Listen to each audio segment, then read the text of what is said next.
Samantala, kaugnay po niya ng Office of the Civil Defense naman naka-full alert kaugnay sa Bagyong Ada at patuloy din sa aktibidad po ng Bulkang Mayon sa Albay. Ang bilang naman po ng mga evacuees nadagdagan pa. Kaugnay niyan, kumuha tayo ng buong detalye sa pag-uulat ni Bombo Betha Servito.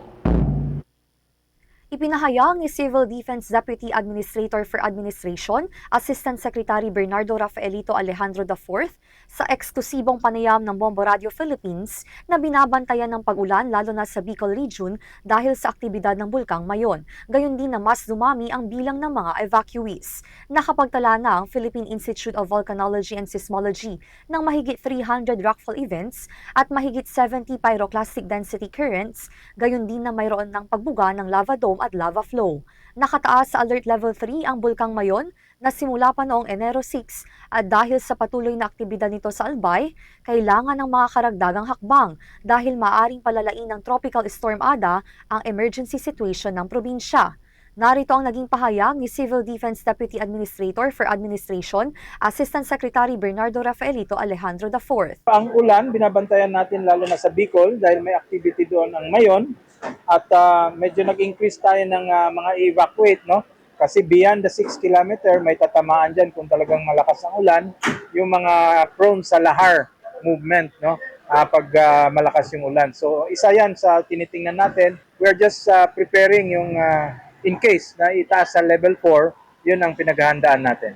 Ang worst case lang tinitingnan namin is kung talagang tuloy-tuloy yung pag-ulan, itong sa Bicol, dito sa Mayon, kasi kung sasabayan siya ng mga activities ng bulkan, no, may ilalabas na naman ng mga lava or may mga ash ejection, it complicates things, no, doon sa area na yan. Nagpaalala rin si Office of Civil Defense Administrator Undersecretary Harold Cabreros sa publiko, lalo na sa mga naninirahan sa Eastern Visayas at Bicol Region na maging mapagmatiyag dahil kasalukuyang naapektuhan ng ADA ang maraming bahagi ng bansa na nagdadala ng malakas na pag-ulan at matinding hangin.